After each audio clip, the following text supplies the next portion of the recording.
বর্তমানে কিছু অ্যাপ পাওয়া যায়।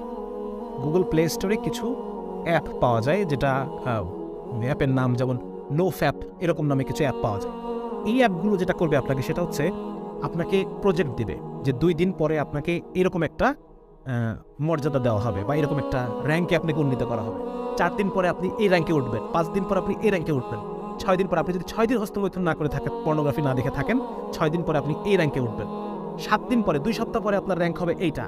এই যে আপনি যখন অ্যাচিভ করতেছেন একটার পর একটা র্যাঙ্ক, এটা আপনার ব্রেনে একটা ডোপামিন সিক্রেশন দিবে, যেটা আপনাকে একটা ফিল গুড, একটা অ্যাচিভমেন্ট, এটা আপনি ফিল করতে পারবেন। যার কারণে আপনি কোনো একটা এই যে পর্নোগ্রাফি অ্যাডিকশন, অ্যান্টি পর্নোগ্রাফি কোনো একটা অ্যাপ আপনার মোবাইলে আপনি ডাউনলোড করতে পারেন এবং ডাউনলোড করে সেটা অনুযায়ী আপনি ডেইলি নিজের ছোট ছোট টার্গেট ফিক্স করতে পারেন।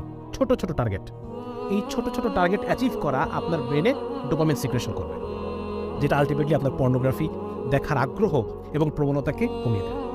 একটা জিনিস খেয়াল করে দেখেন, আমরা কিন্তু এখানে অনেকগুলো সাজেশন দিয়েছি। কোনো একটা সাজেশন ফলো করে আপনি কিন্তু এখানে সফল হতে পারবেন না। এই সবগুলো মিলেই আপনাকে চেষ্টা করতে হবে।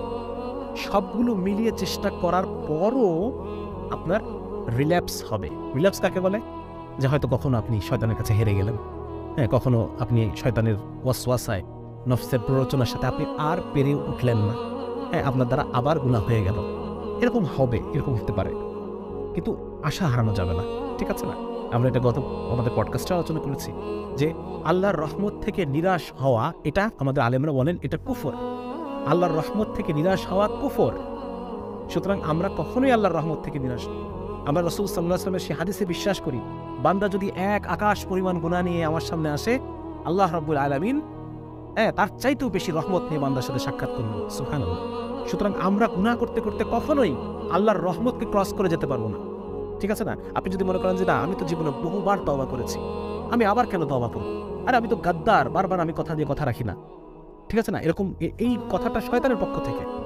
আপনি বারবার আল্লাহর কাছে ওয়াদা করবেন, আল্লাহ তাআলা এগুলোতে মাইন্ড, এমন না যে আল্লাহ তাআলা মাইন্ড করবেন, এরকম না। বরং ব্যাপারটা এরকম যে আমি বারবার আল্লাহর কাছে তওবা করব, এবং আমার শাইখ বলেন যে তওবার অভ্যাস তৈরি করা। তওবার অভ্যাস একদম অন্তর থেকে পরিপূর্ণ তওবা, খালেস। এমন না যে আমি তওবা করলাম কিন্তু মনের মধ্যে আছে যে আমি আবার গুনাহ করব, না। বরং প্রতিবার এক কঠিন তওবা আমার অন্তরের মধ্যে থেকে আসবে, তারপরে আল্লাহ রাব্বুল আলামিন আমাকে প্রতিবারই মাফ করবেন।